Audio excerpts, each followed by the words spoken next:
de la sesión de la semana anterior, donde introducimos los primeros conceptos acerca de la metodología COSO para la gestión de riesgos corporativos, lo que se encontraba enmarcado dentro del proceso de evaluación del control interno de una organización. Y en dicha oportunidad solamente enunciamos los 9 componentes del control interno, pero hoy vamos a interiorizar en cada uno de ellos, vamos a ver ejemplos de aplicación práctica y vamos a ver cómo finaliza esta etapa de auditoría que es la evaluación del control interno. Entonces, el objetivo de esta clase es responder a la pregunta ¿cómo el auditor podrá evaluar los componentes del control interno de una entidad en el proceso de auditoría? No tenemos que olvidarnos de que estamos en medio de un proceso de auditoría. La primera unidad del curso consistió en la etapa de planificación de auditoría y este segundo módulo consiste en la evaluación del control interno, que vendría siendo la segunda etapa dentro de una auditoría de estados financieros. Entonces, tenemos que entender siempre para qué estamos haciendo el análisis del control interno, cuál es la intención que tiene el auditor al evaluar el control interno, y para ello vamos a ver ejemplos prácticos de cada componente y un ejercicio de aplicación práctica que conjuga a todos ellos. Entonces, como recordábamos, dentro de las etapas de la auditoría de estados financieros, que comienza con la contratación en la junta ordinaria de accionistas de una sociedad anónima o en algún otro tipo de instancia, en otro tipo de sociedades que no tengan la obligación legal de realizar auditoría de estados financieros, viene una primera etapa de planificación de la auditoría donde el aspecto más relevante era sin duda el entendimiento del negocio y la asignación de recursos, de tiempos que el auditor iba a destinar a la revisión de los estados financieros. Luego viene la segunda etapa de evaluación del control interno, donde el auditor va a evaluar cómo la organización funciona internamente, cómo es su control interno, si es que existe, y las posibles mejoras que se podrían hacer a este. Toda esa indagación que hace el auditor, todo ese análisis, lo va a plasmar en un documento que es la carta de control interno, un documento formal muy similar a la opinión de auditoría, donde el auditor le manifiesta a la administración cuáles son los hallazgos que él realizó en su trabajo, con posibles mejoras, la identificación de los principales problemas, y eso, en definitiva, el auditor es parte de los documentos que va a hacer entrega a la administración. Ahora, para el auditor, también esta etapa de evaluación del control interno es importante porque nos va a permitir definir claramente la naturaleza, el alcance y la oportunidad de las pruebas sustantivas que vienen en las etapas posteriores. Entonces, evaluaciones del control interno favorables van a hacer que el auditor tenga que realizar una menor cantidad de procedimientos sustantivos para validar el saldo de los rubros de los estados financieros de esta entidad.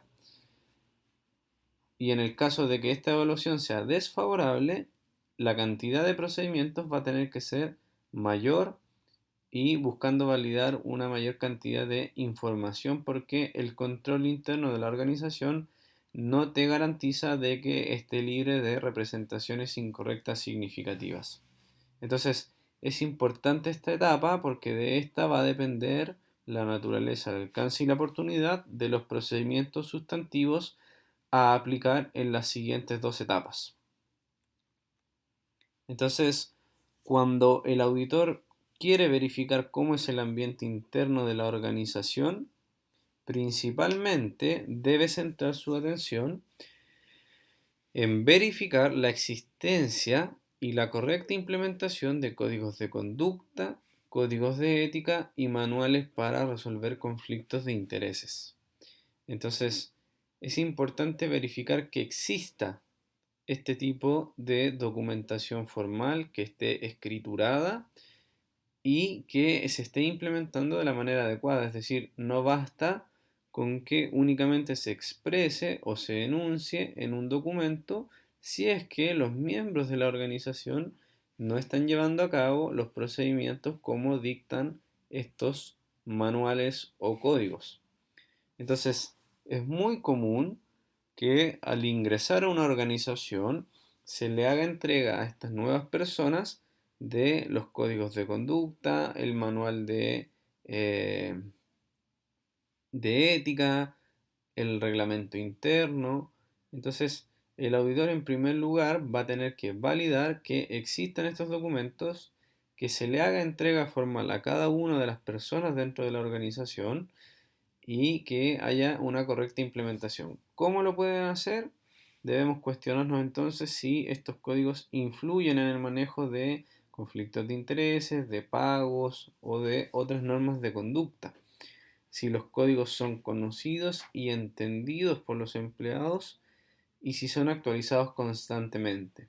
Acá hay que tener en consideración también desde el punto de vista de la auditoría que estos códigos en muchas ocasiones tienen implicancia eh, normas legales como por ejemplo el Código del Trabajo que reglamenta en cierta parte los aspectos mínimos de un reglamento interno dentro de una organización. Entonces es importante que estén siendo actualizados constantemente para estar en la misma dirección que la normativa vigente. Y el auditor para ello, un proceso o una actividad que es muy importante que realice es la realización de entrevistas personales con, primero, los altos directivos de la organización para ver que estos documentos existan, que se hayan formulado, ver cómo se realizó esta formulación y, en segundo lugar, hacer entrevistas con empleados de manera aleatoria para ver que estos sean entendidos por ellos y que estén efectivamente guiando su actuar dentro de la organización. Entonces, un consejo desde el punto de vista de la auditoría es que estas entrevistas que se van a realizar para evaluar el ambiente interno se documenten de manera escrita y en muchas ocasiones ojalá poder hacer grabaciones de las entrevistas para un respaldo. Entonces es importante seguir este consejo porque así después el auditor tiene el papel de trabajo que respalda lo que él hizo para esta evaluación del ambiente interno. Entonces es importante la interacción con las personas que forman parte de la organización para evaluar este ambiente interno. Un segundo componente del control interno era el establecimiento de objetivos. Y los objetivos los podíamos fijar, ¿cierto? O los podíamos agrupar en tres grandes categorías. Aquellos objetivos asociados a la eficacia y eficiencia de las operaciones, aquellos que estaban vinculados al cumplimiento de leyes y regulaciones y aquellos que estaban vinculados con la preparación y presentación de información, principalmente de nuestro interés, información financiera. Estos objetivos son fijados a nivel estratégico, es decir, el nivel más alto de la organización, que para el caso de sociedades anónimas es el directorio y la alta gerencia. Entonces, cuando el auditor está haciendo una evaluación del establecimiento de objetivos, lo que se va a preguntar es cómo esta organización define sus objetivos, si es de manera formal o informal, y cómo agrupan estos objetivos. Entonces, desde el punto de vista de la auditoría, un consejo es que como las decisiones de este tipo se toman a nivel estratégico, y en las sociedades anónimas este nivel estratégico está representado por los directores, las sesiones de directorio deben estar debidamente documentadas, por lo tanto, una actividad relevante sería la lectura de las sesiones de directorio para ver cómo se han fijado los objetivos y los fundamentos que han tenido para establecerse. Entonces, un aspecto importante es en primer lugar, hacer una revisión de las sesiones de directorio que han llevado a cabo los directores de la sociedad. Entonces, en ese documento escriturado, que muchas veces se reduce a escritura pública, nosotros podemos ver cuáles fueron los objetivos, cómo se definieron y las opiniones de cada uno de los directores respecto a ese objetivo.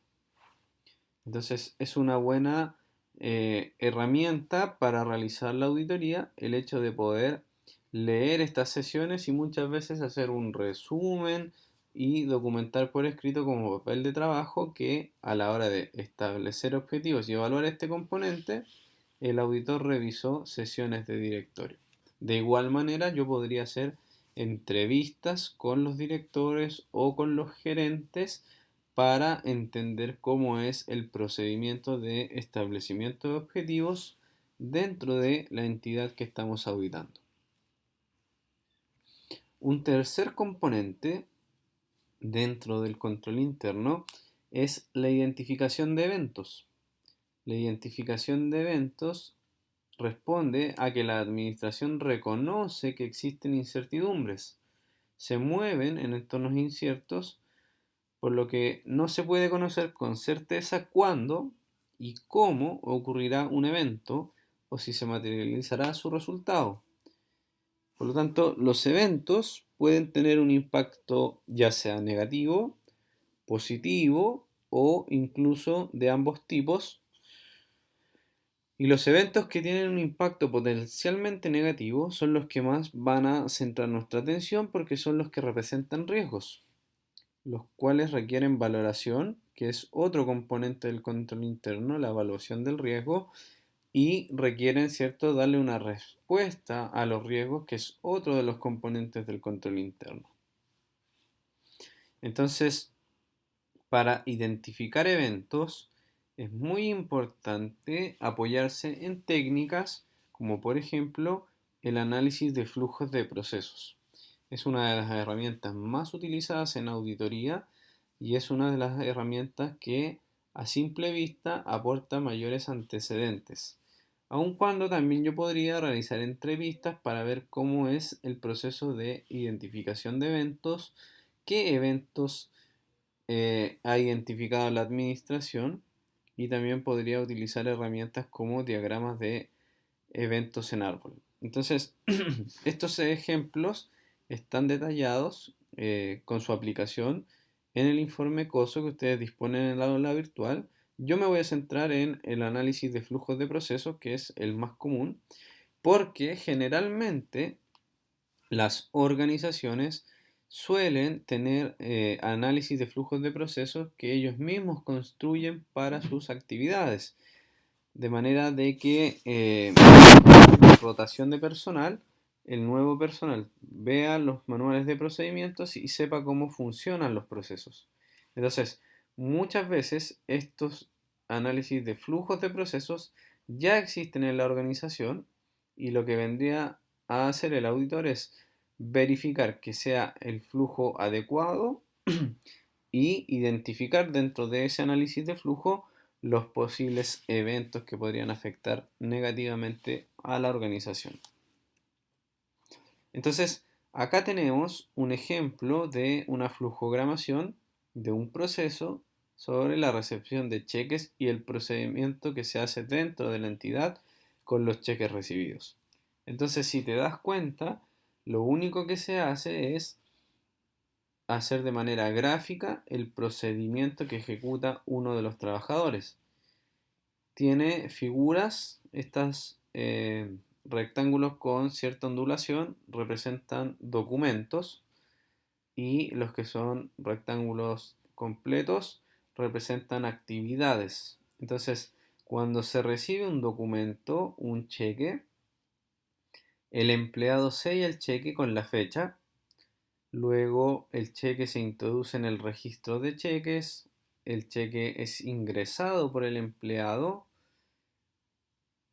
luego los resguardos de la remesa y el registro de cheques se envían al administrativo responsable de las cuentas por cobrar Este administrativo registra el cheque en el libro mayor de cuentas por cobrar y el informe del registro se compara con el resguardo del depósito. Entonces, es un manejo de documentos de cheques dentro de una organización con todas las actividades que están ligadas a este procedimiento. Y claro, entre medio de este proceso se van generando otros documentos. Cuando se ingresa el cheque, se genera un documento de resguardo del depósito sellado. Cuando se ingresa al libro mayor, se genera un informe del registro contable. Y cuando se compara, se genera un informe del registro archivado junto con el resguardo del depósito. Entonces, para comprobar la información. ¿Qué es lo importante de esta técnica? Es que viendo el proceso de esta manera, visualmente, yo puedo identificar eventos positivos, eventos negativos y con principal énfasis en los negativos porque son los que me representan riesgos. Entonces, cuando el empleado sella el cheque con la fecha, identifico un posible evento de que el empleado olvide sellar el cheque con la fecha. Ahí hay un evento. El efecto de ese evento es negativo porque podría generar luego efectos en todas las actividades que siguen que generan documentación. Entonces, ahí identifique el evento. Entonces, de manera estructurada, al presentar este diagrama de flujos de proceso, yo puedo identificar eventos. ¿Qué pasa si el administrativo no registra el cheque en el libro mayor? Acá también hay un evento. El evento es que no se registra en el libro mayor. Entonces no va a existir este informe de registro y la contabilidad va a presentar posibles representaciones incorrectas. Entonces, es importante que nos apoyemos en metodologías, ya sea la flujogramación o los diagramas de evento en árbol o entrevistas, para poder ir viendo dónde los eventos que pueden ocurrir podrían tener efecto negativo. Y una vez que he identificado esos eventos negativos, debo evaluar los riesgos que está enfrentando la entidad. El riesgo siempre debe evaluarse desde una doble dimensión de probabilidad de ocurrencia y el impacto que generaría en caso de que se materialice el riesgo. Entonces, siempre debemos categorizar los riesgos porque las entidades han de definir normalmente un umbral donde definen cuál es el riesgo máximo que están dispuestos a tolerar. Entonces, primero defino ese umbral de cuál va a ser el riesgo máximo que estoy dispuesto a tolerar y luego categorizo los riesgos. Primero, una categorización adecuada sería en función de los objetivos a los cuales pueda afectar. Recordar que estos riesgos van a influir directamente en que se alcancen o no los objetivos definidos. Entonces, si mi riesgo afecta a las operaciones, clasificarlos como aquellos que afectan a las operaciones o a la preparación de información financiera o de otro tipo de registros o simplemente al cumplimiento de leyes y regulaciones. Y una segunda categorización podría ser ligada a cuál es la probabilidad de impacto y la probabilidad de ocurrencia y el impacto que podría generar. Entonces, desde aquellos más probables hasta los menos probables, o de aquellos que tienen un impacto mayor a aquellos que tienen un impacto menor. Lo importante es que nosotros utilicemos herramientas a la hora de evaluar y categorizar los riesgos. Las entidades cada vez aplican más herramientas ligadas a matrices de riesgos como esta o como otras que hay en el ejemplo de la metodología COSO. Cada organización dispone libremente cuál va a ser su forma de evaluar los riesgos. Entonces, lo importante es que la empresa tiene que dar respuesta de manera inmediata a los riesgos que ha evaluado como una probabilidad de ocurrencia muy alta y cuyo impacto es muy alto. Entonces, tendría que poner atención en este cuadrante de esta sección. Y claro, desde luego podría prescindir de dar respuesta inmediata a los que están en esta parte, los que la probabilidad de ocurrencia es bastante menor y el impacto es reducido. Entonces, por eso es importante también que las organizaciones definan cuál va a ser su límite o su umbral de riesgo aceptado. Entonces, muchas veces las organizaciones esto ya lo tienen construido. El auditor, ¿qué debiese hacer? Es evaluar esta matriz de riesgo, ver realmente si están bien clasificadas según el entendimiento del negocio. Puede ser que el auditor detecte que para lo que la organización ha definido que tiene un impacto bajo, para el auditor puede tener un impacto muy elevado. O la probabilidad de ocurrencia puede ser mayor o menor a la que está declarando la administración. Y cuando hablamos de riesgos, es muy importante recordar dos conceptos. El riesgo inherente, aquel propio del negocio en ausencia de actividades de control, y el riesgo residual, que es aquel que permanece luego de la implementación de actividades de control. Entonces son conceptos que vamos a utilizar un poco más adelante, pero que están ligados a el riesgo. Y una vez que identifico eventos y evalúo los riesgos que provienen de eventos negativos, lo que correspondería es que la entidad le dé una respuesta a los riesgos. Y esta respuesta a los riesgos puede ser, según la metodología COSO, de 4 tipos.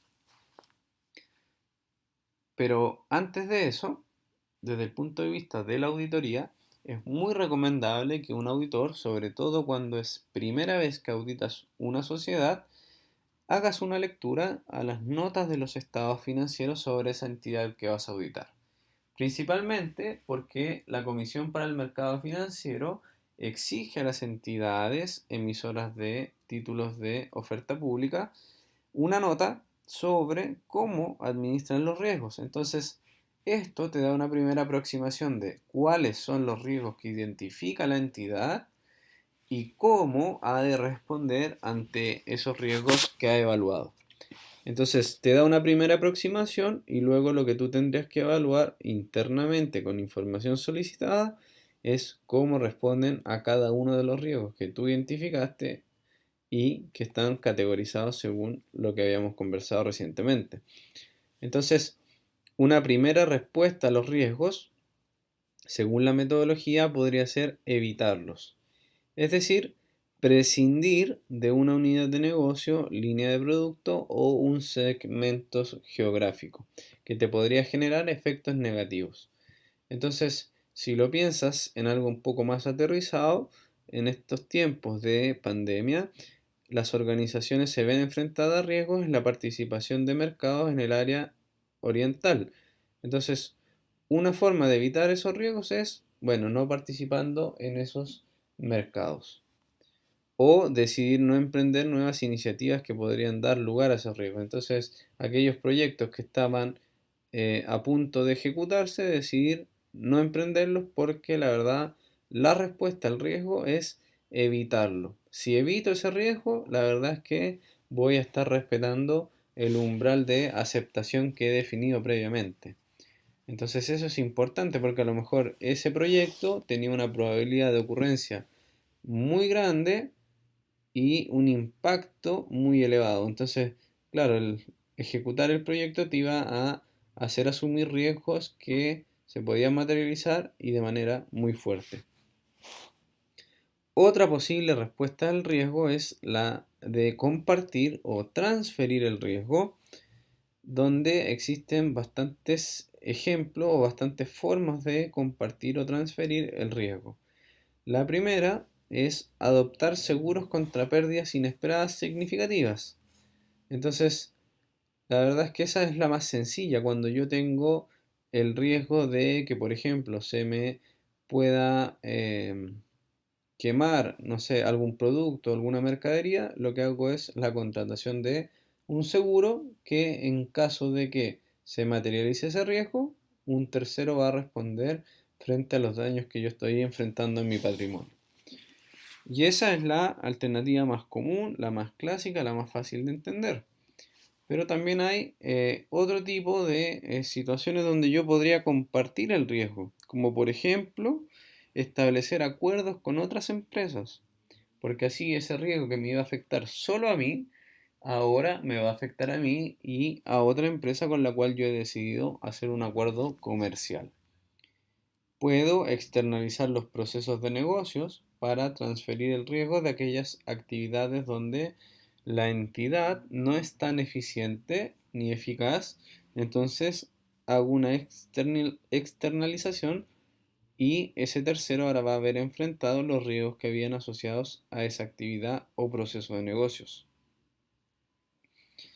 O podría también distribuir el riesgo mediante acuerdos contractuales con clientes, proveedores u otros socios del negocio.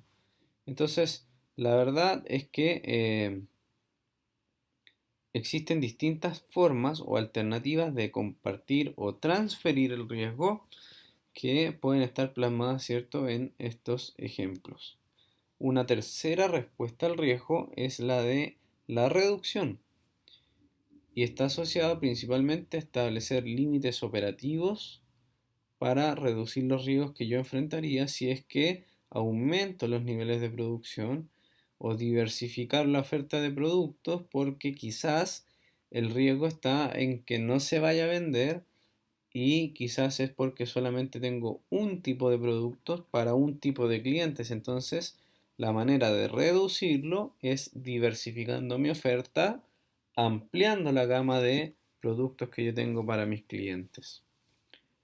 O podría ser más eficaces los procesos de negocio o aumentar la implicación de la dirección en la toma de decisiones, ¿cierto? O reasignar el capital entre las unidades operativas. Es decir, voy a fomentar aquellas unidades operativas del negocio que sean más rentables para que así reduzco el riesgo que están enfrentando otras áreas de negocio o unidades operativas de la entidad. Y por último, una cuarta respuesta al riesgo es la de aceptarlo, aceptar que se podría materializar y aceptar que podría generar un efecto negativo en la entidad. Aceptar el riesgo si se adaptan las tolerancias al riesgo existente. Entonces, nuevamente el concepto de tolerancias al riesgo es muy importante. Tengo que definir un nivel máximo de riesgo que estoy dispuesto a asumir. ¿Por qué? Porque si lo defino y el evento negativo está bajo ese umbral, mi respuesta podría ser aceptarlo. ¿Por qué? Porque a lo mejor la relación costo-beneficio de hacer otra respuesta al riesgo podría ser no tan interesante para la entidad. Entonces, la verdad es que también podría provisionarme ante posibles pérdidas, es decir, me antepongo ante sucesos futuros y los compenso a través de provisiones que voy a poder efectuar.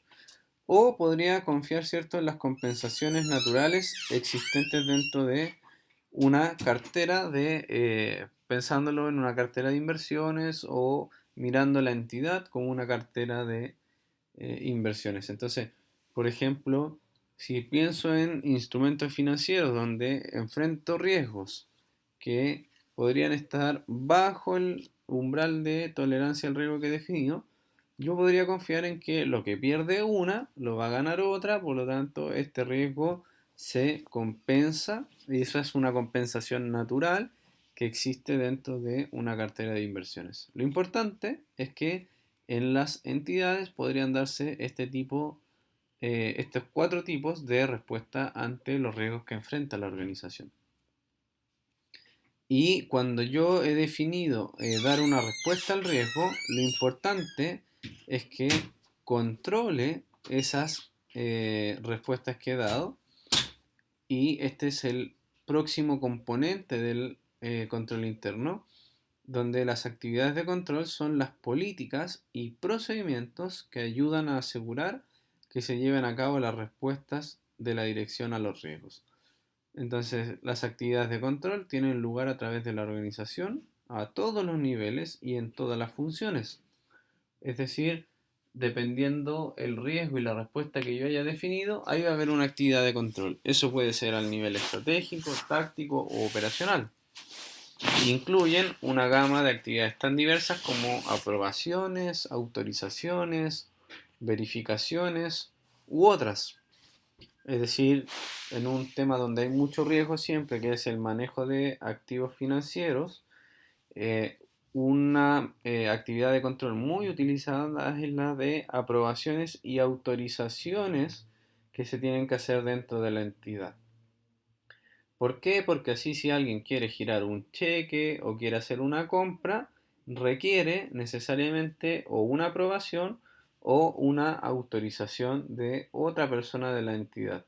Por ejemplo, es muy común en organizaciones donde para pagar un cheque se necesita la firma de dos directores de la sociedad. Entonces nadie podría firmar cheques de manera individual. O para hacer adquisiciones de bienes inmuebles se requiere la autorización del directorio. Entonces un gerente no podría invertir en propiedades sin la autorización de un director. Entonces, lo importante de las actividades de control es que estos controles se deben probar, validar de que realmente sean eficaces y que cumplan con lo que fueron diseñados. Y esto es una de las partes más esenciales del análisis del control interno. Sin ir más lejos, en este mismo curso, la próxima unidad se basa en el testeo de los controles dentro de una organización, porque a nivel de estados financieros, muchas de las actividades de negocio funcionan con controles y estos controles lo que buscan es impedir que hayan representaciones incorrectas en los estados financieros. Pero muchas veces los controles no se diseñan bien, no se implementan bien o simplemente las personas los vulneran y por lo tanto dan paso a representaciones incorrectas en los estados financieros.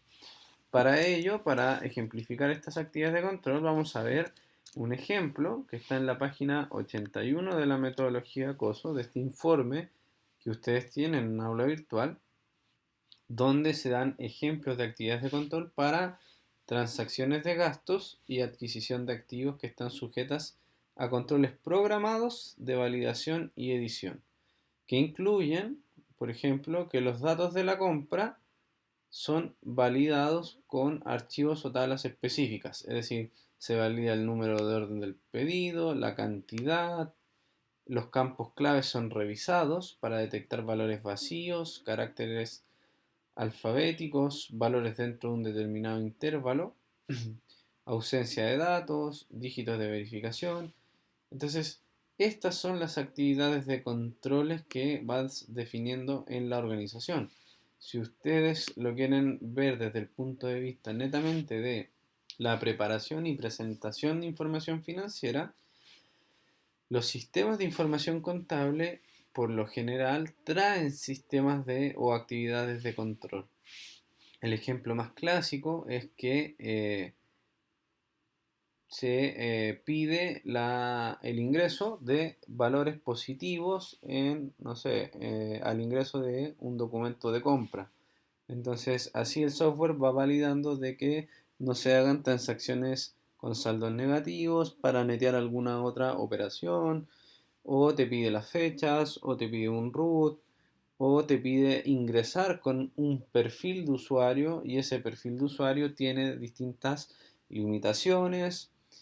Cuando tú quieres hacer ajustes manuales en la contabilidad, no todos los usuarios del sistema tienen el permiso para hacer eso. Son actividades de control que va teniendo un sistema en particular. Desde luego, todas las entidades tienen actividades de control a distintos niveles.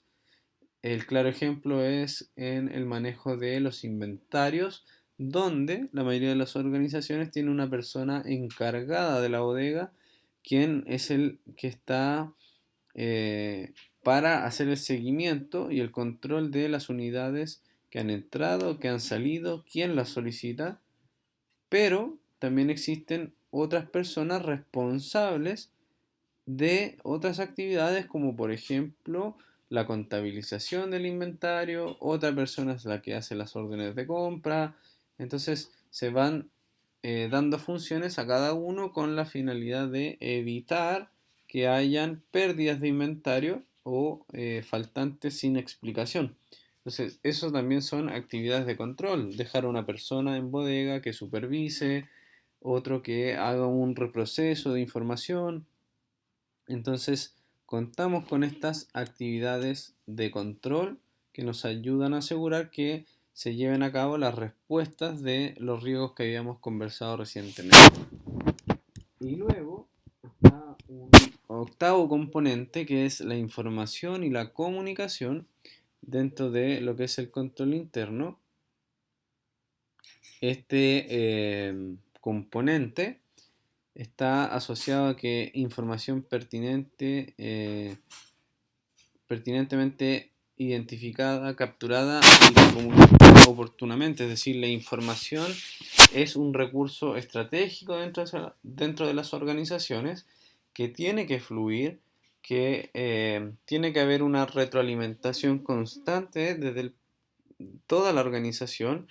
Por lo tanto, deben haber canales de comunicación formales en las entidades para poder haber retroalimentación.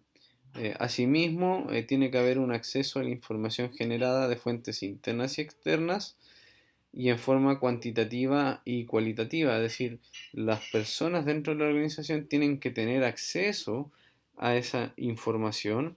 Debe haber un adecuado flujo de información que permita respuestas en tiempo real para que se tomen las acciones de control desde los niveles de responsabilidad hasta las acciones de la dirección, es decir, desde lo más operativo a lo más estratégico, tiene que haber flujo de información, tiene que ser en tiempo real, tienen que estar los canales expeditos para poder eh, llevar a cabo este flujo de información. Entonces, generalmente se habla de canales normales y alternativos para reportar información sensible, tales como actos ilegales o impropios. Entonces, hoy día en muchas organizaciones se están creando instancias para que las personas puedan transmitir información que posean sobre actos ilegales o impropios de manera segura, canales privados, canales donde se resguarda la identidad de la persona que hace la denuncia, pero también tienen que haber instrumentos como correos institucionales, como una intranet, como por ejemplo dispositivos móviles, reuniones de trabajo donde se hagan recuentos semanales o planificaciones al comienzo de la semana para ver cómo va la organización. Entonces, la información y la comunicación de todos los eventos, de todas las situaciones dentro de la entidad, también es muy relevante para eh, toda el cumplimiento de los objetivos dentro de una entidad. Y por último, está el componente de supervisión o monitoreo, donde el objetivo es determinar cómo el sistema opera realmente. Es decir, quiero ir viendo cómo en la práctica se van cumpliendo los objetivos, cómo funcionan las actividades de control. Quiero ir supervisando y monitoreando, ¿cierto? Analizando si el proceso provee de la seguridad necesaria respecto al cumplimiento de los objetivos que se plantean. Es decir, voy a ser capaz de alcanzar los objetivos definidos como estoy funcionando o tendré que hacer mejoras. Y ahí nuevamente se hace importante el tema de la información y la comunicación.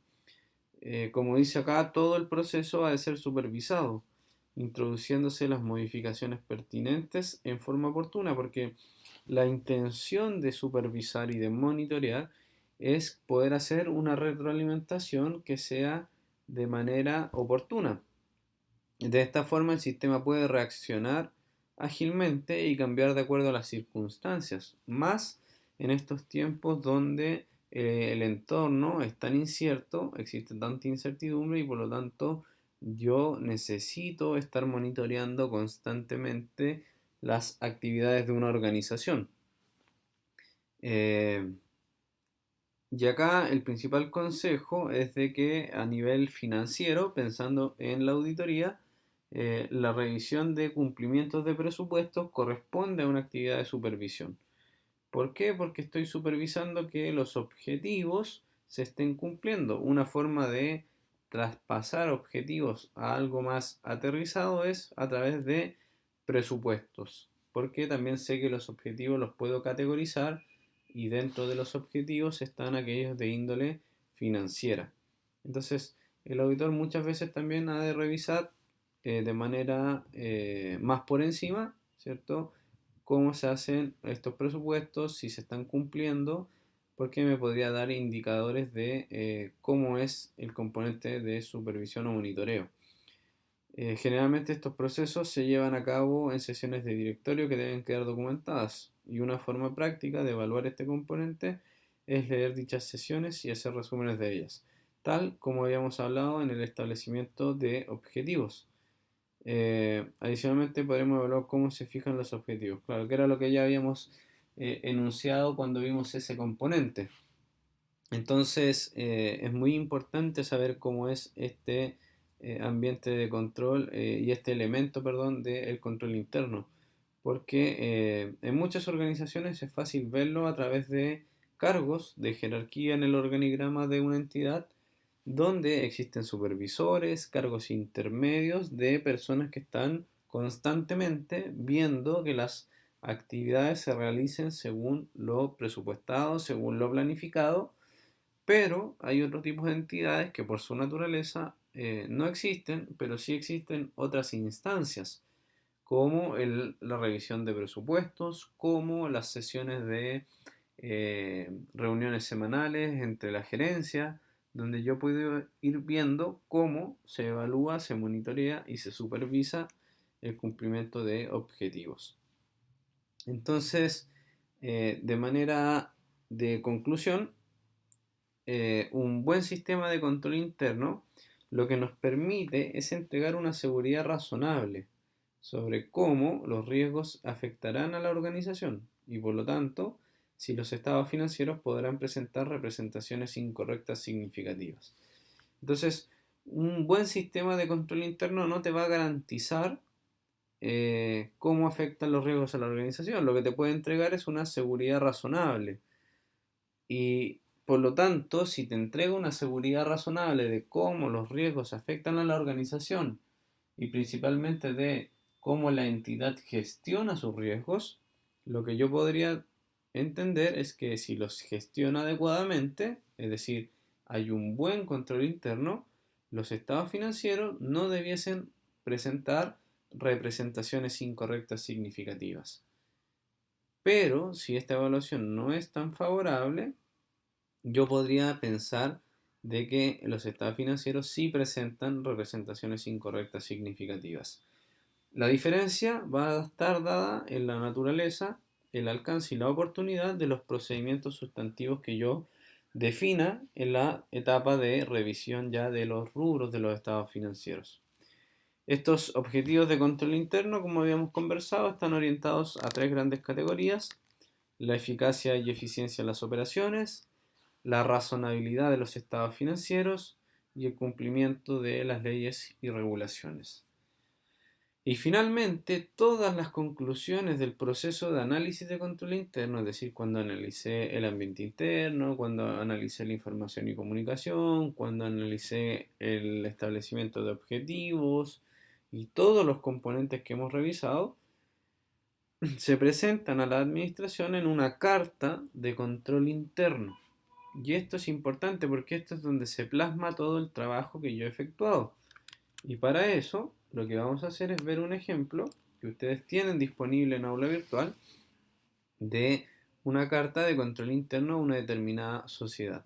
Si se dan cuenta, es un informe escrito donde se establece primero lo que se hizo, y es que como parte del proceso de planificación y ejecución de nuestra auditoría, consideramos su estructura de control interno para determinar la naturaleza, oportunidad y alcance de nuestros procedimientos de auditoría, con el propósito de expresar una opinión sobre los mencionados estados financieros. O sea, acá te dice, cuando me contrataste para dar una opinión sobre tus estados financieros, al planificar, yo decidí que iba a evaluar tu control interno para ver la naturaleza, alcance y oportunidad de los procedimientos que iba a tener que hacer.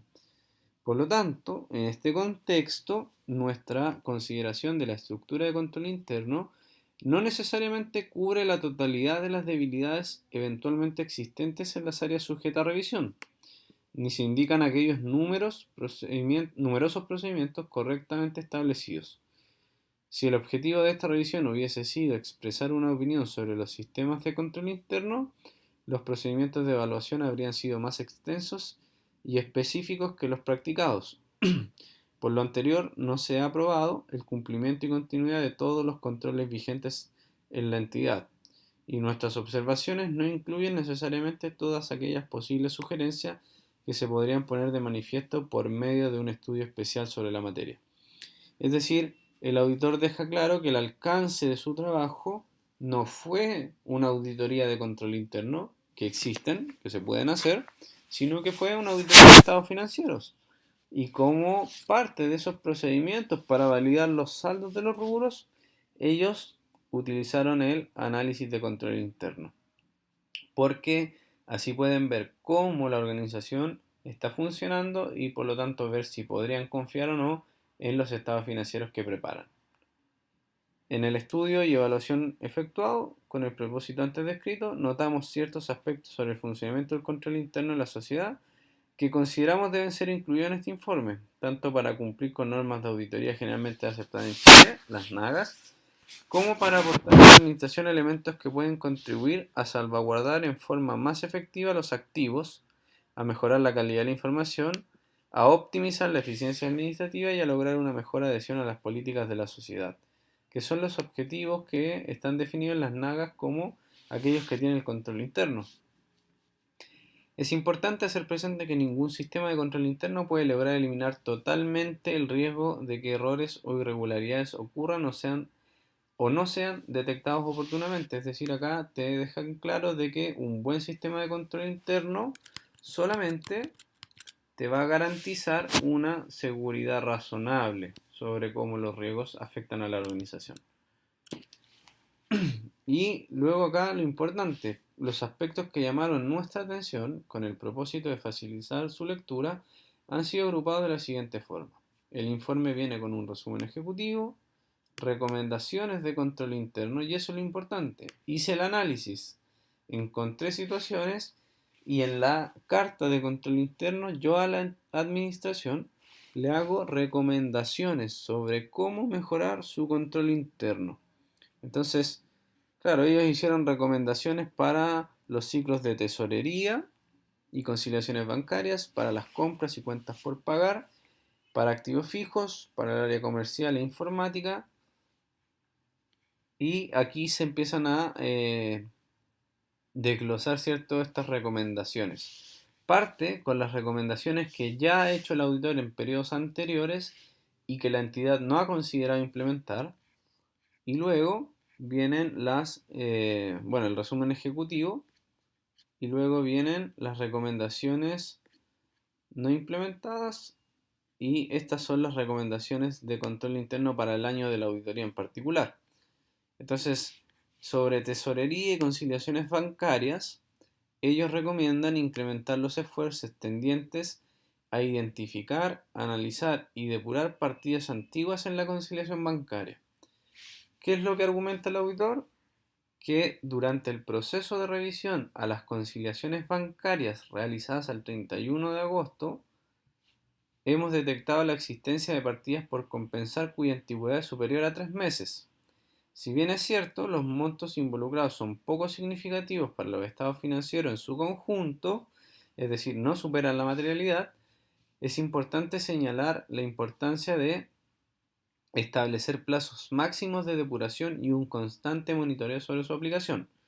Entonces, el auditor seguramente estaba validando el saldo del efectivo y equivalentes al efectivo.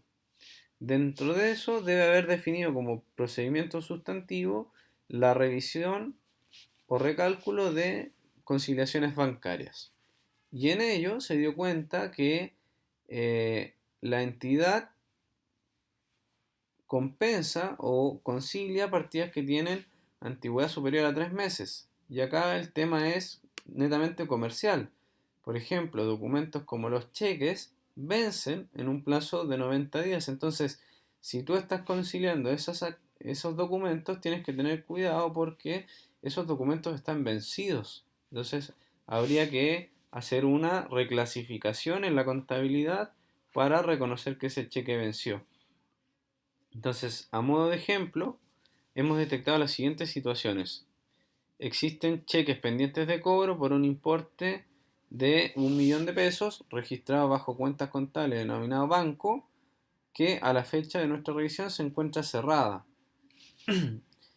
Existen cheques pendientes de cobro por 11 millones de pesos, que son cheques caducos, antigüedad superior a 90 días.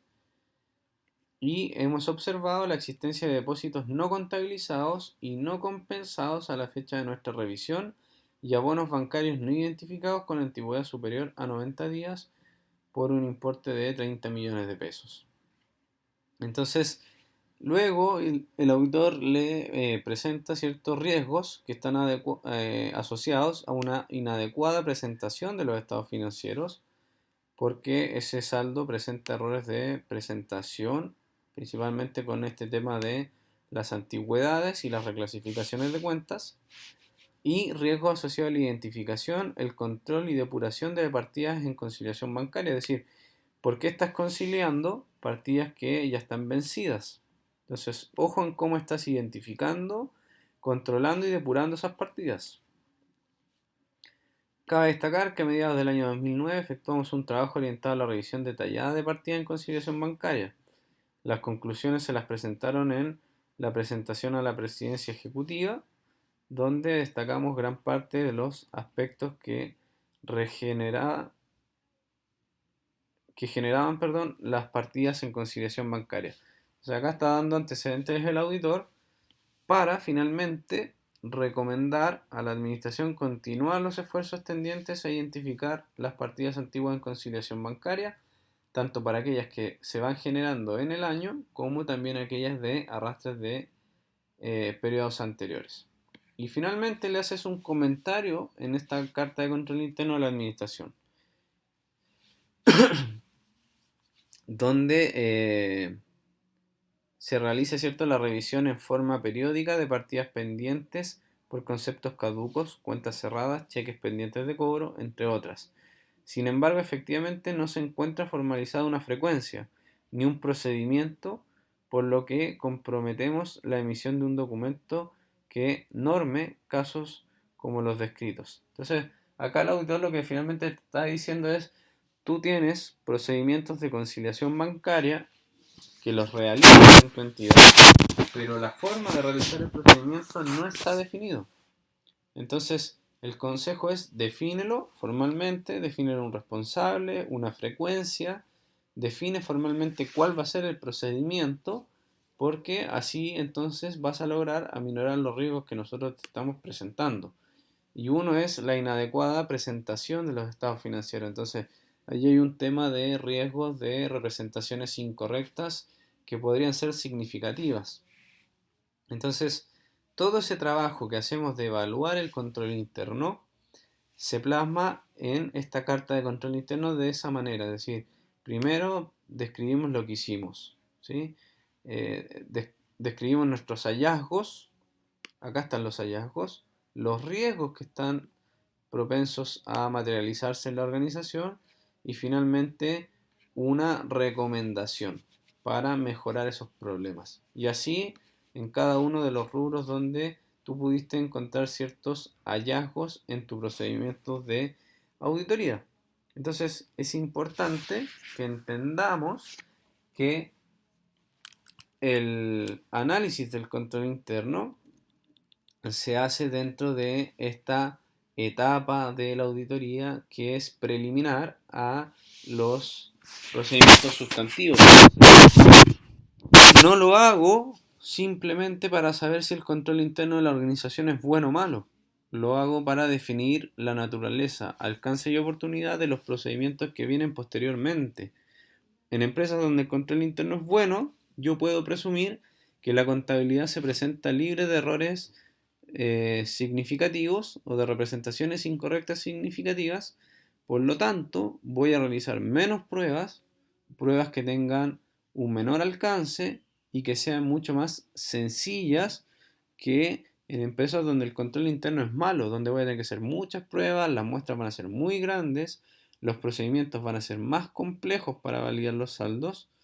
Entonces, de ahí la importancia. Y de todas formas, esa evaluación del control interno va a estar documentada en esta carta de control interno que recientemente revisamos, donde describo lo que hice, presento los hallazgos, muestro los riesgos que se podrían materializar y hago una recomendación. Entonces, claro, esto es importante para el auditor, sobre todo a nivel de resguardo. Por eso, en el ejemplo que estábamos viendo, el auditor hacía hincapié en que ya venía desde periodos anteriores dándole el mismo consejo, la misma recomendación a la entidad, porque ante situaciones de algún problema que pueda tener esa entidad después con los documentos de conciliaciones bancarias, el auditor va a decir, ¿sabes qué? Yo se lo dije, lo dejé plasmado en mi carta de control interno durante 3, 4 años, pero él no quiso considerar las recomendaciones que yo le estaba efectuando. Entonces, eh, hablando coloquialmente, el auditor se lava las manos al transparentar esa información en su carta de control interno. Una carta que es privada, que solamente va dirigida a la administración, a diferencia de la opinión de auditoría, que es un documento público para los usuarios de la información contable. Entonces es importante que sepamos también que ahora existe este nuevo documento que proviene de esta evaluación de los distintos componentes. El auditor, para haber llegado a ese documento, analizó el ambiente interno, cómo establecía objetivos en la entidad, cómo identificaba eventos, cómo evaluaba los riesgos, cómo respondía ante ellos, cuáles actividades de control existían, cómo es la información y la comunicación dentro de la entidad y cómo se supervisa. Entonces, en el ejemplo que estábamos viendo, había un procedimiento o una actividad de control para el registro de los saldos de las cuentas corrientes. El tema es que esa actividad de control no estaba siendo correctamente implementada.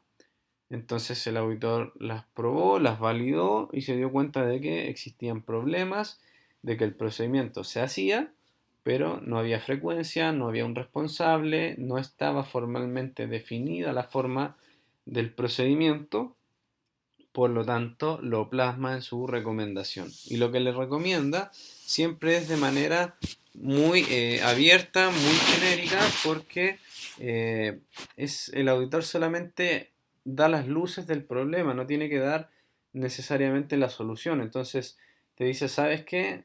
Tienes procedimientos para esta actividad, pero ojo, que te faltan algunas cosas.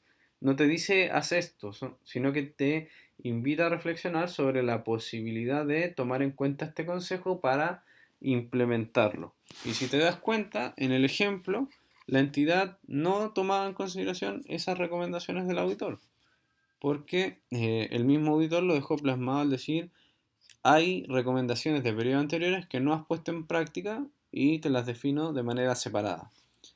Entonces, lo que vamos a hacer a continuación es un ejemplo práctico de un análisis de control interno bajo una situación bastante acotada que yo les voy a presentar. Eso ha sido esta primera parte de la clase del día de hoy. Espero que haya quedado claro. Ante cualquier duda, ustedes tienen mi correo, me pueden escribir para poder solucionar esas dudas. Y de todas formas, la carta de control interno ustedes la tienen disponible en aula virtual, al igual que esta presentación. Pero ahora es poner en práctica este análisis del control interno de una entidad, eh, para lo cual contamos con los siguientes antecedentes. Tenemos una sociedad que se dedica a las concesiones de carreteras, es una sociedad de origen español que lleva 5 años trabajando en nuestro país porque se adjudicó una concesión de 20 años para una carretera que une las ciudades de Viña del Mar y Limache Por la concesión, esta sociedad ha efectuado importantes desembolsos por pagos al Estado e inversiones viales por un total de 25 millones de euros en los primeros 2 años. En términos operativos, la ruta está compuesta por 45 kilómetros de trayecto en una doble vía con sectores de 3 pistas y otros de 2 pistas. Cuenta con dos cobros de peajes en la ruta, en los kilómetros 15 y 30, donde presenta en cada peaje dos casetas de cobro en efectivo, mientras que 4 pasos vía tag en cada sentido de la ruta. Adicionalmente, cuenta con todas las medidas de seguridad determinadas por el Ministerio de Obras Públicas, quien administra la concesión, siguiendo los estándares de las últimas rutas concesionadas en el país. Para recuperar la inversión, la gerencia de la sociedad considera la siguiente estructura de ingresos y costos proyectadas en un año promedio. Tenemos la cantidad de autos y camionetas que ingresan, cuánto se les cobra y cuánto recaudarían en valores estimados para autos, para camionetas, para motocicletas, lo que nos da un presupuesto de ingresos anuales de 2.130.000 euros.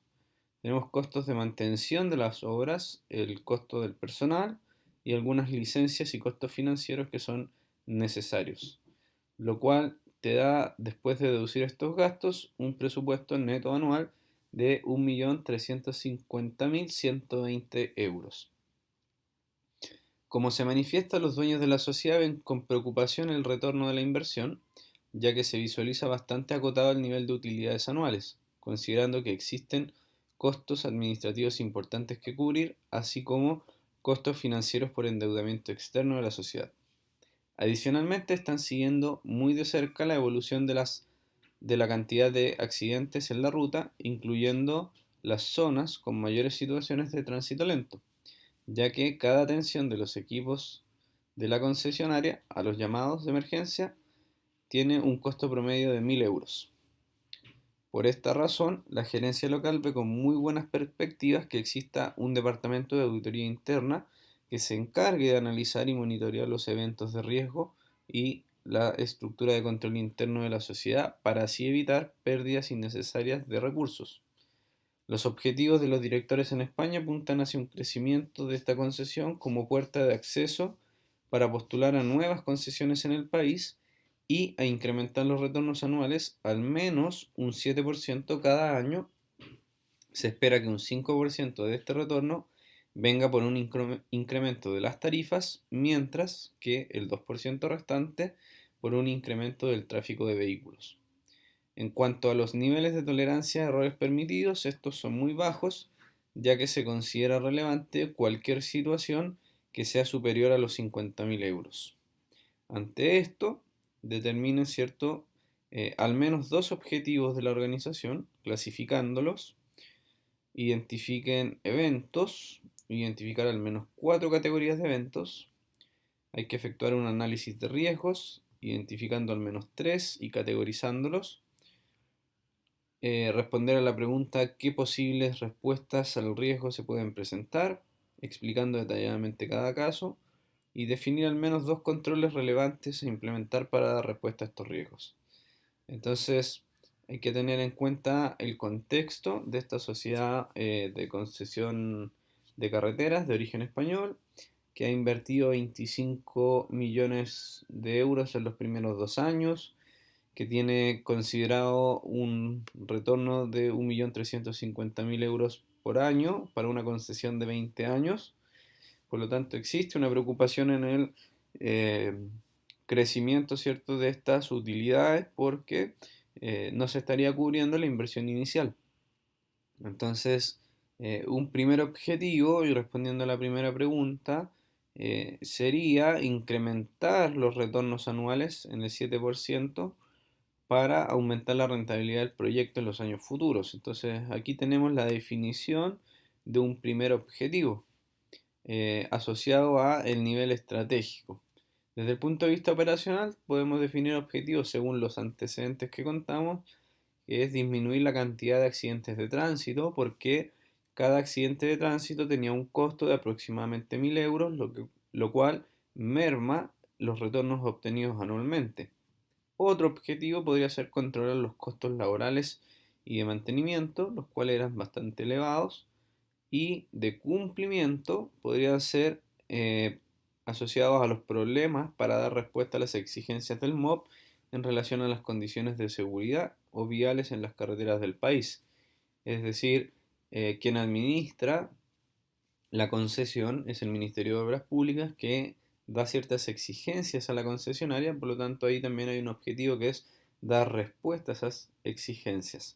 Entonces tenemos una definición de objetivos, esta es una propuesta, desde luego que cada uno podría identificar distintos objetivos para esta sociedad y también teniendo en consideración cuáles son los antecedentes aportados, pero ya nos da una primera aproximación en que los objetivos se categorizan según la metodología COSO en aquellos estratégicos, operacionales, de cumplimiento y de preparación y presentación de información.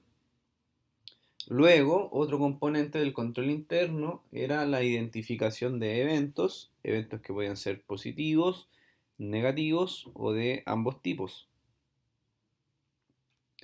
Y también los podemos categorizar o clasificar en eventos asociados al ámbito legal, como por ejemplo que existan cambios en las normas que disminuyan el crecimiento de las tarifas de autopistas. Recientemente se ha visto en la palestra este tema de regular cuál es la tarifa que se está cobrando en las autopistas concesionadas. Entonces, ahí hay un posible evento que de materializarse tendría efectos negativos porque mermaría los retornos anuales de esta inversión. Otro evento podría ser las nuevas disposiciones legales en relación a la cantidad de horas de trabajo semanal de los trabajadores asociado a este proyecto de ley de las 40 horas que podría afectar ya sea positiva o negativamente a la sociedad dependiendo cómo ésta da respuesta a esa disminución de las horas de trabajo. Otro tipo de eventos podría ser un incremento de las demandas sociales y manifestaciones en relación a las autopistas concesionadas. Recordar que en el desarrollo del estallido social muchas autopistas se vieron fuertemente afectadas, por lo cual este evento podría tener efectos negativos para esta concesión en particular. Otra clasificación asociada a la infraestructura es los bajos costos de mantenimiento de infraestructura crítica, es decir, esto podría afectar positivamente si los costos de mantenimiento se logran disminuir, el cual estaba asociado a uno de los objetivos que había definido la entidad, o la posibilidad de destrucción de la infraestructura en estas manifestaciones, que desde luego es un evento que podría tener efectos negativos en la entidad. Asociados al personal, el incremento de las demandas laborales, es decir, de aumentos de remuneraciones u otros beneficios, podría ser un evento que tendría efectos negativos para los retornos del proyecto o los asaltos a las casetas de cobros de peajes con manejo de efectivo también podría ser un evento cuyos efectos son negativos. Entonces aquí tenemos la identificación de algunos eventos que podrían verse afectados a esta organización. Podrían existir otros y la idea es que ustedes a la hora de enfrentar una situación sean capaces de identificar estos eventos con su eh, correspondiente efecto positivo o negativo. Entonces, acá tenemos la forma de identificar los eventos. Recordar de lo que habíamos estado conversando en la sesión, en el bloque anterior, de que existen distintas herramientas que podría usar tanto la entidad como el auditor para efectuar esta identificación de eventos. Por ejemplo, el diagrama de flujos de proceso, los diagramas de árbol, entrevistas, entre otras, que podrían hacer identificar eventos. Desde luego, esta es una situación muy genérica, con pocos antecedentes, pero que me permite tratar de forzar un poco el análisis para poder yo identificar los eventos. Pensando en la segunda evaluación, ustedes van a tener una situación con muchos más eventos o más información que les permita identificar eventos y por lo tanto ahí podrían tener más herramientas para definirlos. Respecto al análisis de riesgos, recordar que siempre esto se hace en una doble dimensión de medir la probabilidad de ocurrencia de ese riesgo y el impacto que podría generar. El impacto generalmente se mide en términos más cuantitativos y también aquí existían distintas herramientas. La más común, la matriz de riesgos, que hoy día muchas entidades construyen y definen, donde lo importante es evaluar estos riesgos para ver a cuáles les voy a dar respuesta más inmediata, teniendo en consideración que la entidad ha definido un umbral de aceptación. Entonces acá en el enunciado te plantean que en cuanto a los niveles de tolerancia a errores permitidos, estos son muy bajos, ya que considera relevante cualquier situación que sea superior a 50.000 euros. Entonces, cuando yo tengo riesgos que de materializarse tengan un impacto que supere los 50.000 euros, sí o sí voy a tener que darle algún tipo de respuesta a ese riesgo. Entonces, tengo el riesgo de que se dañen o destruyan la infraestructura vial ocasionada por manifestaciones. Entonces, la probabilidad de ocurrencia es baja, aun cuando dependiendo dónde esté ubicada la concesión y el nuevo entorno que estamos viviendo podría ser mediana o alta. Eso es un análisis que se hace por la frecuencia, por la evidencia que hay de otras concesiones. Entonces, claro, en nuestro país no ha sido algo muy común, por lo tanto la probabilidad de ocurrencia es baja, pero podría ser que alguien la considere al menos mediana. Lo que sí, el impacto que podría tener es a lo menos mediano o también alto, porque en este caso habían solamente dos plazas con eh, peajes que podría ser parte de esta infraestructura crítica, y los demás estaban con validadores automáticos, entonces podría seguir funcionando la autopista. Ahora, claro, habría que ver también los daños que se manifiesten en otra infraestructura para ver, cierto, el impacto que podría tener, pero desde luego es mediano, por lo tanto la respuesta al riesgo podría ser transferir, y esto mediante la contratación, perdón, de seguros de infraestructura vial. Entonces ahí le estoy dando una respuesta al riesgo y una actividad de control, que es la contratación del seguro. Indudablemente yo podría definir más actividades de control para esta respuesta al riesgo, como por ejemplo la validación del contrato de seguros o que tenga que haber previamente una cotización, que haya un encargado de evaluar esas cotizaciones, de aceptarlas, otra persona que finalmente contrate y finalmente otro que realice los pagos de estas primas por seguros. Entonces, son distintas formas que yo podría definir actividades de control para esta respuesta al riesgo que fue la transferencia a través de la contratación de un seguro. Recordar que son cuatro posibles respuestas al riesgo. La otra es evitar, compartir, ¿cierto? O transferir, donde desde luego la más pertinente para este caso era la de transferencia. Eh, Tenemos otro riesgo que es la imposibilidad de detectar autos sin tag, que es el tema de la evasión del peaje o la baja probabilidad de cobro a los clientes, porque podrían pasar con el tag pero no pagar la cuenta mes a mes. Entonces la respuesta acá es controlar. Esa es la respuesta en función de la evaluación que se hizo de que la probabilidad de ocurrencia de este riesgo es mediana y el impacto también es mediano y potencialmente podría ser bastante alto. Entonces, como respuesta al riesgo, se da la de controlar, y como actividad de control se debe monitorear vía cámaras de seguridad las patentes de los vehículos sin tag o que registraron algún tipo de evasión. Con esto, semanalmente se puede efectuar un monitoreo de todos los casos, identificar casos recurrentes o repetitivos para que sean analizados legalmente por los abogados de la sociedad y establecer algún tipo de acción judicial. Entonces ahí está tu control. Tu control es monitorear mediante el uso de cámaras de seguridad las patentes de estos vehículos. ¿sí? Así estás dando respuesta al riesgo que fue controlar. Entonces definiste actividades de control, el monitoreo de cámaras y ese monitoreo de cámaras para identificar patentes de vehículos que estén repetidamente evadiendo el pago de el uso de la concesión de la autopista.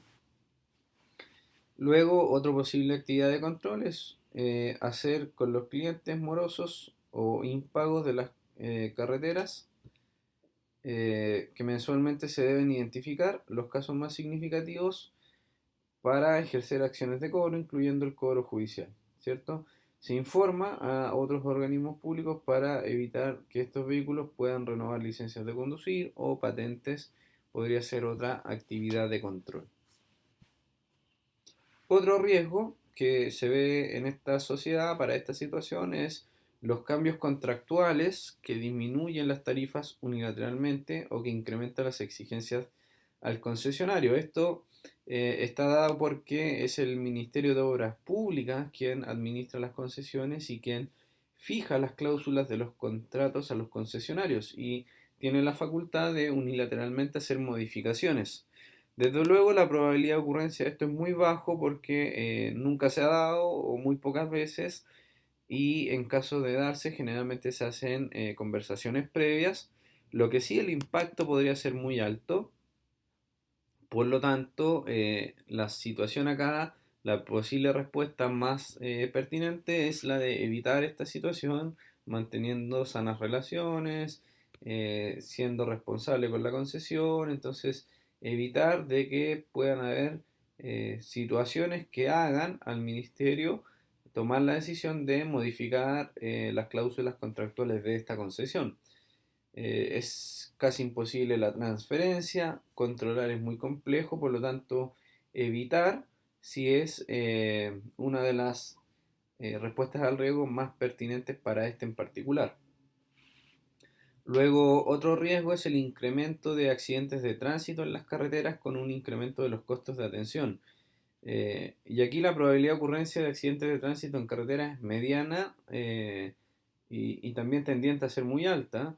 Y el impacto es mediano porque sabemos que tiene un costo de 1.000 euros cada vez que hay que ir a un accidente de tránsito en carretera. Entonces, la respuesta al riesgo es controlar. Acá no podemos evitarlo, tampoco podemos transferirlo. Por lo tanto, lo importante es que controlemos, que tomemos acciones para reducir la probabilidad y el impacto de estos accidentes, principalmente la probabilidad. Entonces, trimestralmente se deben analizar la evolución de los accidentes de tránsito en ruta, identificando zonas críticas y evaluar con los distintos ingenieros y prevencionistas si pueden ser diseñadas obras de mitigación, nuevas señaléticas u otra opción que permita controlar el número de accidentes. Entonces voy a tomar acciones para controlar este riesgo y tratar de disminuir la probabilidad de ocurrencia de los accidentes a través del uso de señaléticas u otras acciones de mitigación que puedan ser efectivas. Lo importante es que he definido una actividad de control para dar respuesta a ese riesgo identificado a través de el control. Eh, Otro riesgo es el paro o huelgas de trabajadores por la no mejora de las condiciones laborales. Y acá la probabilidad de ocurrencia es baja y el impacto sí es medio. Eh, y la verdad que la respuesta al riesgo es reducir o evitar este tipo de situaciones a través principalmente de buenas relaciones con los trabajadores y el incentivo que se les puede ir dando, ¿cierto? Medianamente. Entonces aquí no habrían actividades de control, aun cuando esta es una propuesta. Desde luego uno podría decir, ¿sabes qué? Mi respuesta al riesgo va a ser controlar. Y el control va a estar asociado a el establecimiento de reuniones periódicas con el sindicato de trabajadores de la concesión o va a ser transferir a través de la externalización de este servicio, lo cual es muy común en las concesiones, de que las personas que trabajan para ellos son contratistas, por lo tanto logré transferir el riesgo de que existan huelgas o paros de trabajadores, porque eso lo va a tener que lidiar la empresa a la cual yo he contratado para externalizar el servicio. Y finalmente, otro riesgo identificado es el robo o asalto a las casetas de peajes con dinero en efectivo, que tienen una probabilidad de ocurrencia media, es decir, no es tan raro que ocurra, y el impacto también es medio, porque no todo el flujo de ingresos es en efectivo, sino que también hay otros mediante el TAC, que viene después cobrado de manera masiva. La respuesta a este riesgo es potencialmente controlarlo a través del uso de controles físicos de seguridad de los cajeros, en conjunto a acciones diarias de cierre de caja y traslado de recaudación. Semanalmente se pueden hacer controles de revisión de cámaras y seguridad para identificar asaltos y ejercer acciones legales con respecto a estos antisociales, mitigando los riesgos. Entonces, claro, desde luego yo puedo poner mayores medidas de seguridad en las casetas y es lo que generalmente ocurre en este rubro, de que las casetas sean blindadas, de que tengan botones de pánico, de que sea muy estrecho el lugar para la interacción con el cajero. Por lo tanto, son medidas o actividades de control que lo que buscan es reducir a niveles aceptados el posible robo de peajes. Entonces, otra forma de controlar es el movimiento de los flujos a través de camiones de valores que se vayan llevando diariamente o cada 12 horas en los dineros de la recaudación diaria.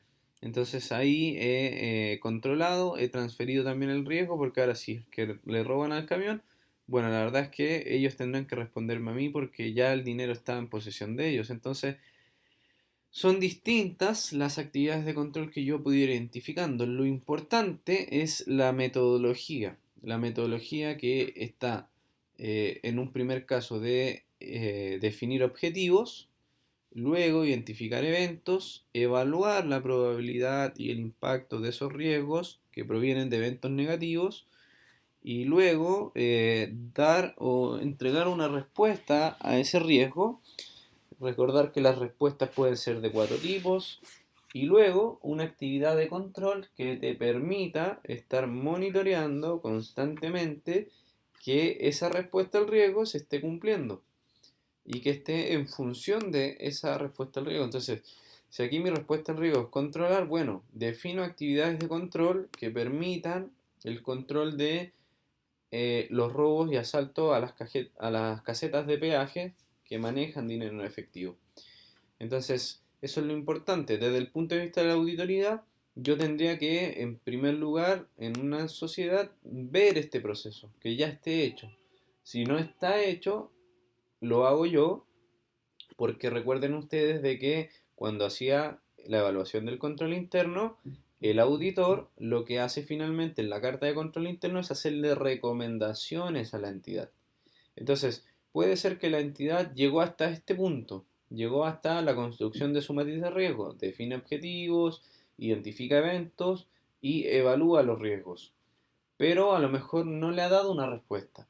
Por lo tanto, la tarea del auditor, y esto es muy importante, es que si tú identificas de que no hay una respuesta al riesgo y el riesgo podría tener impactos medianos o altos o una probabilidad de ocurrencia mediana o alta, es decir, escapa del umbral de riesgo aceptado, tú tendrías que darle una recomendación a la entidad. Es decir, mira, te recomiendo que controles ese riesgo a través de controles físicos, a través del traslado de la recaudación, de distintas maneras, como lo vimos en el ejemplo de la carta de control interno.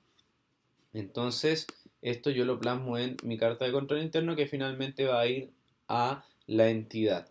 Pero si la entidad lo hace, tú tendrías que evaluar cómo esto, cómo esta respuesta al riesgo, cómo este control están afectando en la consecución de los objetivos planteados inicialmente. Entonces, puede ser que se le dé una respuesta al riesgo, pero tú te des cuenta que esa respuesta al riesgo no es la más pertinente para este caso. O sea, si yo sé que hay robos y asaltos a casetas de peajes que manejan dinero en efectivo, sería un poco inadecuado que mi respuesta al riesgo sea evitarlo. Es decir, no voy a hacer nada. Ojo con la forma de que vas a responder al riesgo. Ahora, si tu forma de evitarlo es no tener casetas, porque lo que voy a hacer yo es definir solamente peajes automáticos, ten en consideración de que eso te podría generar riesgos por otro lado. Habíamos definido que otro de los riesgos era el no pago o la evasión de estas uso de las concesiones. Entonces, claro, no me van a robar, pero van a haber muchos usuarios que no van a pagar el tag, por lo tanto, intensifico otro de los riesgos. Entonces, ojo con la respuesta pertinente, siempre tiene que ser la más adecuada. Nunca una respuesta va a ser perfecta, pero sí tiene que ser lo más adecuada posible. Entonces acá controlamos. Y luego, ok, defino el control. Lo defino con palabras, defino y tengo que diseñar un control específico, es decir, ya, quiero reducir los robos y asaltos, pero ¿cómo? Esa es la pregunta ahora. Esa es mi actividad de control. Lo voy a hacer a través de la implementación de cámaras de seguridad, lo voy a hacer a través de cerrar perimetralmente toda la carretera para que no pueda ingresar nadie sin que haya un adecuado control de ingreso. Voy a blindar las casetas de peajes o voy a tomar otro tipo de decisiones. Entonces, lo que hago yo es definir este control. Y ahí, desde el punto de vista del auditor, desde luego esto iría como una recomendación a la administración en la carta de control interno que podrá aceptar o no. Pero yo siempre debo plasmarlo. Y finalmente, bueno, si la organización lo hacía y lo hacía bien, tengo que evaluar positivamente la estructura de control interno de la entidad, lo que va a definir que en el paso siguiente de la definición y puesta en marcha de los procedimientos sustantivos, los procedimientos sustantivos que voy a hacer yo van a ser de menor intensidad, de menor complejidad, porque la naturaleza, alcance y oportunidad de los procedimientos sustantivos se vio influenciado por la evaluación del control interno.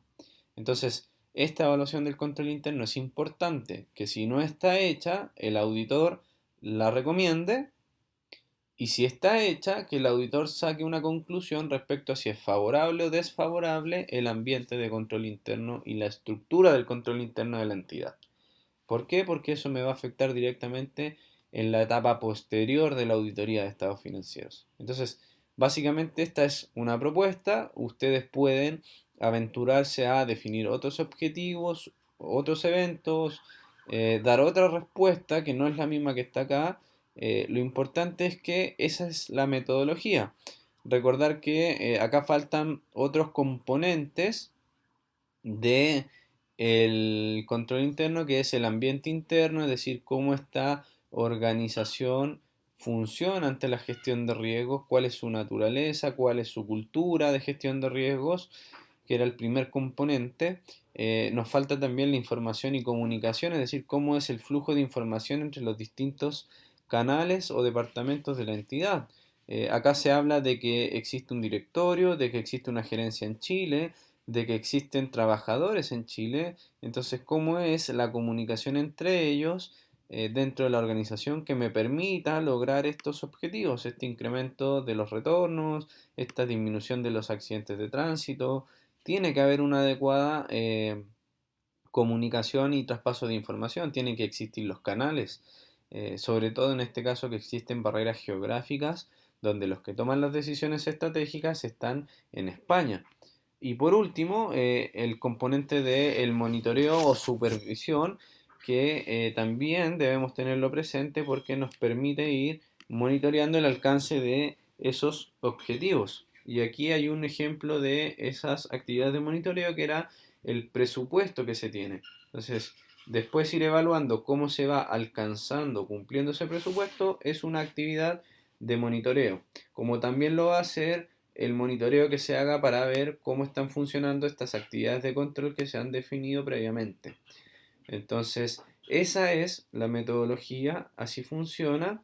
Desde luego, con el alcance, nuevamente les reitero, de que en muchos casos se van a encontrar de que esto está definido hasta acá o está definido hasta darle una respuesta, pero los controles muchas veces o no se han definido o no se han implementado o no están funcionando de la manera adecuada.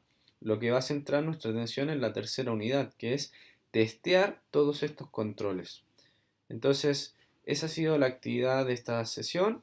lo importante es que la revisen porque va a ser el sentido en el que va a estar la segunda evaluación, eh, que va a estar complementando a lo que fue la primera evaluación, es una continuidad, recordando de que esta evaluación del control interno es la segunda etapa del proceso de auditoría. Y para llegar a la segunda etapa, previamente se tuvo que haber planificado. Entonces, eh, esa es la consideración que tienen que tener. Denle una vuelta a este ejemplo. Cualquier duda que tengan, me pueden escribir un correo. Tienen un ayudante también al cual pueden escribirle.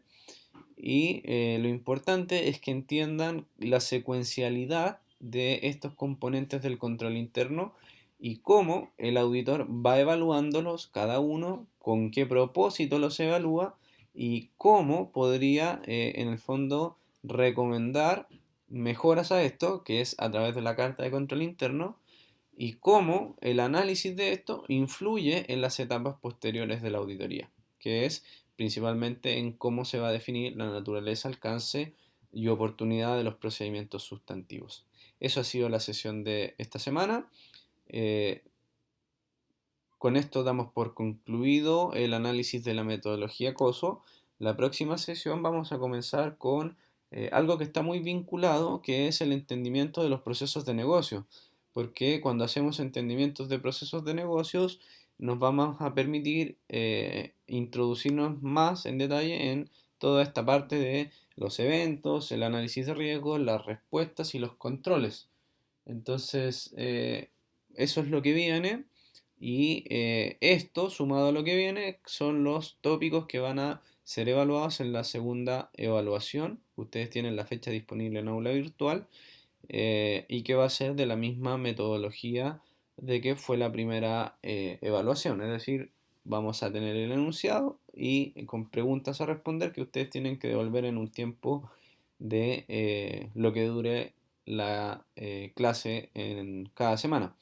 Entonces, ante cualquier duda, no escriban, por favor, para que podamos solucionarla y que no se vean enfrentadas ante ellas en la evaluación. Muy buenas tardes y que tengan buena semana.